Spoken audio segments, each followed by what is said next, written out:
So we're going to do a 90-90 hip stretch. Now this is a really great stretch for increasing the mobility of your hips.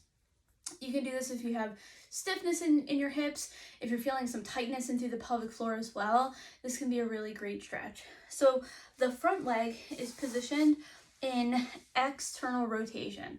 So my leg's at a 90-degree angle here. Now I'm taking my back leg and I'm going to put it behind me in also a 90-degree angle. So this hip is placed in internal rotation. Now, in order to stretch the front hip, I like to come down, kind of lean my trunk or my chest forward. And in this position, I feel a really good stretch in my glute here. So I'm gonna hold it for a little bit.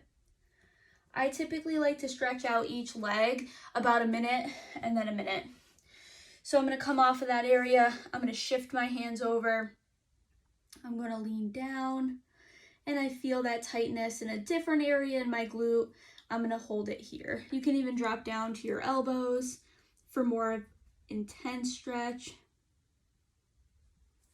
And then again, you can walk your hands forward and lean forward. Now again, I like to stretch out the front hip for about a minute or so into that external rotation. Now this back leg, we're really gonna be stretching it into internal rotation. So in order to stretch out this back leg and the hip here, just sit up nice and tall and you can just lean back. And you can work your breath into it as well, so you can breathe in, you can exhale. On that exhale, you can stretch a little bit further. Really feel that hip stretching out. And of course, if we want to stretch out both sides, we just switch that position.